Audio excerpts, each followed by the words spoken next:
Como vocês já sabem, Judas era um discípulo. Judas era uma pessoa extremamente qualificada para ser um discípulo. Se você pegasse todos os discípulos, os 12, e você colocasse Judas ao lado deles, vocês iriam ver que Judas era o mais qualificado de todos eles, porque ele era visto e entendido através da história como um discípulo que vinha de uma família nobre. Ele tinha um preparo, ele tinha um currículo, ele era uma pessoa que, se você olhasse, você não ia ver um pescador, você ia ver uma pessoa realmente preparada para começar a liderar uma revolução. E como todos nós, Judas também tinha algo que era um defeito. Todos os discípulos tinham defeito, porque Deus nunca chamou uma pessoa perfeita. Se você olhar os 12, talvez uns são mais expostos do que os outros, mas todos eles tinham um defeito, como eu tenho um defeito, como Demetrios tem um defeito. Talvez eu tenha mais defeitos do que você. Isso não me faz mais qualificado, isso me faz qualificado, porque Deus nunca chama uma pessoa perfeita, porque perfeita só houve uma pessoa, Jesus Cristo, o Filho de Deus. O resto, ninguém chega aos pés, ninguém chega para qualificar, ninguém chega para ultrapassar. A Bíblia diz que todos chegaram curto à glória de Deus, todos pecaram, todos, nenhum deles, nenhuma exceção, a não ser o Filho de Deus, Jesus. E Judas não foi exceção. E quando eu vejo Judas, eu aprendo muitas lições, porque ao mesmo tempo que Jesus, que passou 3 anos com Judas, ele sabia, porque ele era Jesus Deus, mas também ele era Jesus homem. E como Jesus tinha essa dupla identidade como Filho de Deus, porque ele operava milagres, tinha acesso direto ao Pai, ele via certas coisas, ele tinha certas habilidades divinas. Você vê que Jesus, quando ele falava, pessoas eram curadas. Quando Jesus ensinava, ele ensinava como nunca antes ensinado. Então nós vemos que Jesus, ele era diferente, ele era Deus, mas ao mesmo tempo ele era homem, porque ele discernia muitas coisas, ele sabia das coisas que estavam por vir, ele sabia responder. Quando ele falava com aquela mulher que estava na beira do tanque, ali em Samaria, ele sabia a vida da mulher antes que ela tivesse falado, e assim a mulher identificou ele como profeta. Nós vemos Jesus em várias ocasiões sabendo de informações ocultas sobre muitas pessoas com quem ele curou, dialogou ou teve experiência. Verdade ou mentira? Verdade. Isso é verdade, porque Jesus, ele era um profeta, ele era um sacerdote e também era ungido como rei de Israel. Então ele tinha muitas vantagens como Deus e desvantagens como homem. Mas eu fico pensando, e eu vou ser breve nesta noite, que esse versículo que nós acabamos de ler, nós vimos que Jesus era ladrão, e quem escreveu essa frase foi João, uma das pessoas mais íntimas de Jesus. Então, se a pessoa que era mais próxima de Jesus sabia que Judas era ladrão, e Jesus, com a experiência e a habilidade toda que ele tinha, será que Jesus também não sabia que Judas era ladrão? Será que passou desapercebido o fato de que Judas poderia estar roubando do celeiro? E na verdade eu te falo que tinha uma pessoa melhor qualificada para ser o tesoureiro daquele grupo, o tesoureiro daqueles 12 discípulos, daquela missão, daquele ministério que foi começado ali, o berço evangélico. Porque quando nós começamos a abrir o Novo Testamento, qual o primeiro livro que nós encontramos? Do Novo Testamento? Mateus. Mateus era um dos 12. Mateus fazia o quê? Mateus era um publicano. Ele colecionava impostos. Ou seja, ele já mexia com dinheiro.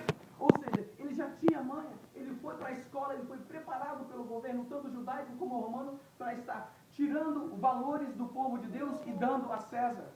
Ou seja, ele tinha um currículo, ele tinha experiência e ele tinha preparação. Mas quando chega na hora de decidir, a Bíblia não diz, mas eu posso conjecturar que Jesus, quando estava escolhendo ali quem iria ser o tesoureiro, quem iria cuidar das finanças do grupo, ele deu um voto de confiança a Judas, uma pessoa menos preparada do grupo. Eu acho isso interessante demais. Porque se Jesus, ao longo do tempo, desconfiava, sabia, ao ponto que João já sabia e escreveu no livro, por que Jesus não falou nada? Por que Jesus, por mais que talvez ele já sabia, porque ele era Deus, por que ele nunca expôs Judas? Judas tinha um pecado em oculto aqui. As pessoas não sabiam. E para você ter um pouco mais de entendimento sobre a credibilidade que Judas tinha com os discípulos, na noite em que Jesus foi traído, eu vou te lembrar, Jesus fala que onde vocês iriam me trair?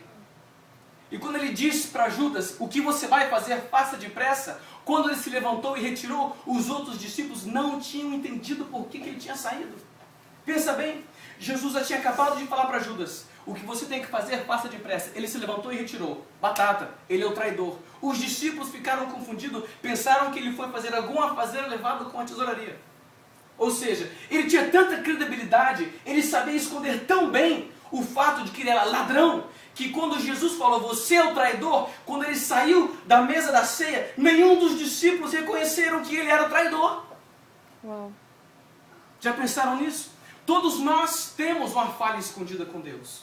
E o que eu acho lindo é que Jesus jamais expôs Judas por causa da sua falha. E eu vejo quando Jesus tem esse ato, ao ponto que quando ele está ali à beira, na entrada do jardim do Getsemane, e vem Judas liderando o tumulto dos soldados romanos e dos judaicos que estão vindo a prender Jesus para ser julgado perante Pilatos. Jesus vem e as tochas seguindo ele por trás. Jesus veio à distância, vocês sabem que eu passei esse texto para vocês. Jesus o cumprimenta e dá um beijo no seu rosto e diz, amigo, por que você veio? Nesse momento, Jesus redefiniu o que significa ser amigo. Porque primeiro, Jesus sabia das falhas de Judas.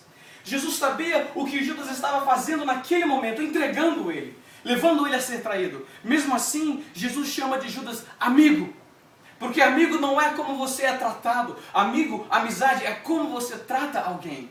Jesus estava definindo isso aqui de uma vez por todas. Isto que é amizade. Isto que é dar um voto de confiança. Isto que é acreditar. Toda vez que Jesus tinha a oportunidade, como no versículo que a gente acabou de ler, ele poderia dizer, Judas, por que você está falando sobre dinheiro? Você é um ladrão. Jesus não expôs Judas. Da mesma forma que hoje, ele não nos expõe. Amém. Por mais que nós temos falhas, nós temos o nosso little secret com Deus, nós temos os pecados que nos perseguem e que a gente luta contra ele, mas não consegue vencer. Deus não expõe a sua falha e isso não tirou Judas de ser não chamado discípulo. Judas em pecado, ele era o quê? Discípulo. Judas, após ter traído Jesus, ele era o quê? Amigo. E quando Jesus, eu digo mais, eu vou mais além. Essa mensagem é uma mensagem que eu estou trabalhando nela já há um ano, para falar sobre Judas. Então eu sempre gosto de pregar nela nos evangelismos, porque eu vou treinando ela, né? Mas aqui, não fala para ninguém não. Tá? Conta pra ninguém não. Conta para ninguém não, finge que você nunca escutou. Que quando Jesus estava... Você já ouviu falar da rua Via Dolorosa? Via Dolorosa? A Via Dolorosa. Via Dolorosa. Fala sobre quando Jesus foi obrigado a carregar a cruz até o Calvário. Essa foi a via da dor, a rua da dor. E naquele momento, de acordo com a história e com os relatos dos evangelhos, dos discípulos, fala que a cidade toda vinha ver. Viam os meninos também, né, netos? Criança via aquilo. Porque aquilo era visto como um momento de treinamento, de ensinamento. Porque quando alguém era crucificado, geralmente era um ladrão. Sabe quem merecia estar naquela cruz? Judas. Sabe quem estava? Jesus. Naquela época, geralmente era um criminoso, um rebelde, uma pessoa que estava que queria levantar um complô contra o Império Romano, que opressava os judeus naquela época. Então eles usavam aquela ocasião, aquela oportunidade, para trazer a família toda. E a Bíblia diz que ali estavam os discípulos de longe, ali estava a família de Jesus, ali talvez estava Lázaro, as pessoas que Jesus curava. Enquanto Jesus traçava aquela estrada com a cruz sobre os ombros, eu creio que Jesus, e um dos evangelhos fala que Jesus conversou com as mulheres. Vocês lembram? Jesus conversou com a multidão. Então, se ele conversou com a multidão, isso significa que ele procurava faces na multidão. Significava que ele de longe via as pessoas que um dia ele deu o pão que comer. Ele talvez viu o seu melhor amigo Lázaro à distância, pelo qual ele tinha ressuscitado da morte. Quem sabe isso é verdade, Jesus viu a própria mãe dele chorando porque viu ele naquela situação. Ele viu Pedro, que o tinha negado à distância, e ele estava ali no meio daquela multidão, e tantas pessoas que Jesus talvez tinha curado durante o ministério de 3 anos dele, que seguia ele em um momento, mas que nesse momento estava olhando para ele e trazendo a família toda, mas quando chegaram para falar para os filhos, veja bem o criminoso, para que vocês não façam o que ele está fazendo, aprendem essa lição, todo mundo começa a ficar em choque, horrorizado, porque eles começam a ver Jesus, o Nazaré, carregando aquela cruz. Aquilo era inesperado.